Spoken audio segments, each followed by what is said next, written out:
Hello and welcome to Rauta's Underground Trio episode. Once again, we have three different albums and three different bands from the underground that is not so well-known acts. And two of these bands have the first album out and one has, I think, second album out. Let's go through alphabetical order and then from worst to best. So two different orders, maybe. First, we'll head to United States with Laceration, second album I Erode. Expect some death metal the old school way. Then to Norway with the classic second wave black metal Steinras. And then to Australia with Voidfall, a debut album by Australian death metal band. Now let's switch the order and go from worst to best according to my own opinion, so feel free to disagree. So we'll get back to Norway this time with Steinras doing their debut album in 2024. And this is by two guys. Album released to Soulseller Records, and these two guys are already veterans of the genre, having quite a few other bands working within black metal and outside of black metal as well.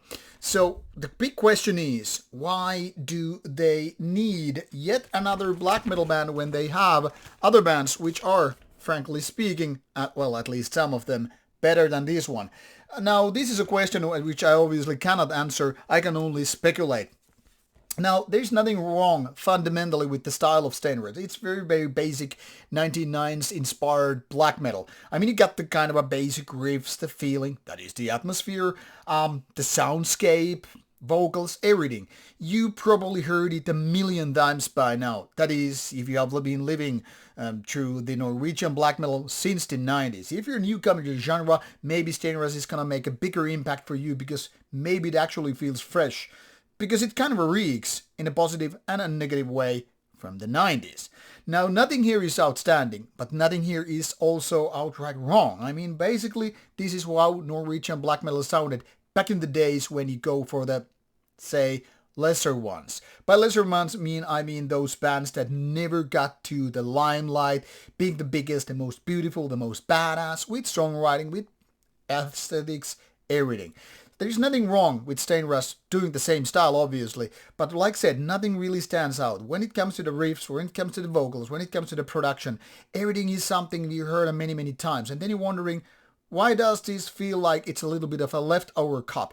Because when you stare at these guys, the band members, other bands, you feel like, yeah, they probably already poured their best ideas into those very bands. And this is like, I still have some songs left which couldn't really fit those bands X, Y, and Z.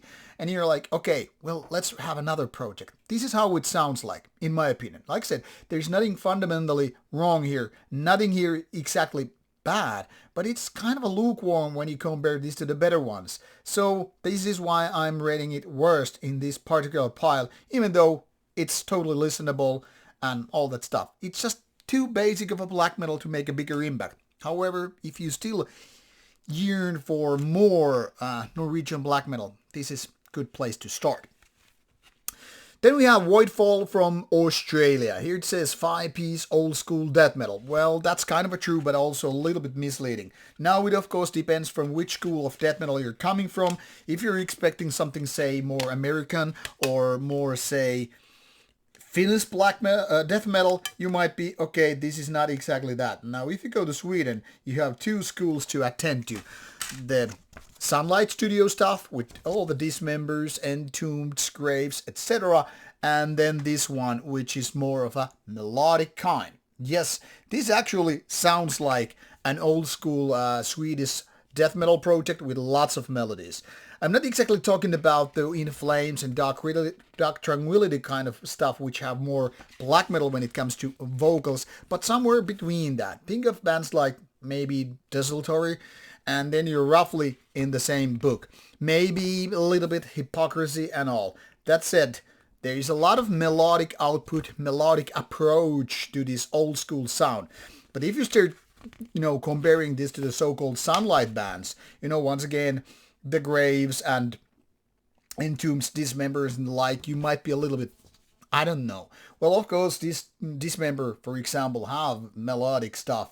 So there is that. But this is somehow pushing all the weird buttons in the sense like it's not overly melodic like in the sense of, the Gauge of Ishtar doctrinality, In Flames, and what have you, which then again pushed the whole generation of melodic death metal, the Swedish style.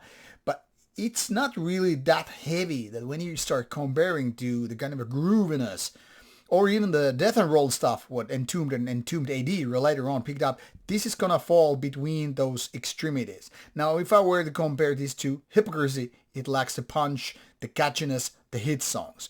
Now, basically, because this is the first album, I would say this is the kind of a typical approach, because when you have your first album, you cannot do the basic mistakes, and maybe it's a little bit demo-ish approach to whatever you're aiming for. For example, this album is more than 50 minutes long, and I think it's, frankly speaking, a little bit too much.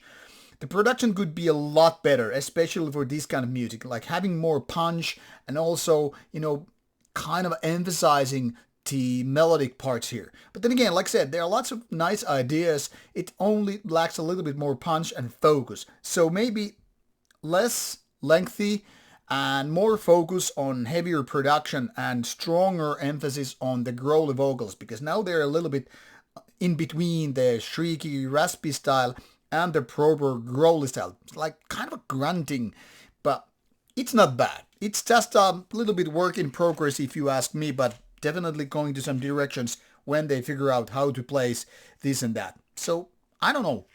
Definitely potential stuff.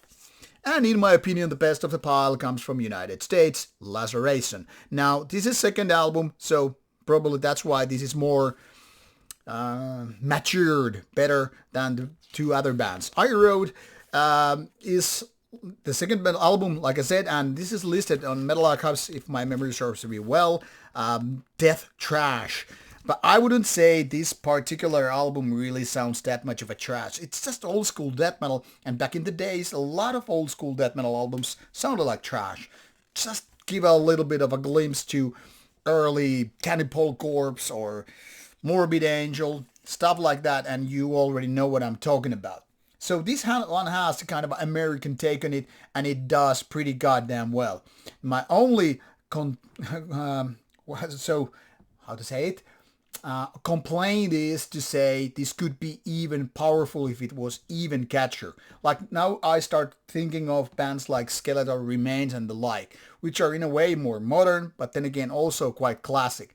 So where does this put Laceration? And by the way, there are many of those bands, so good luck with Googling that particular band unless you go with the album name, or even going for Metal Archives. You will find a lot of those bands.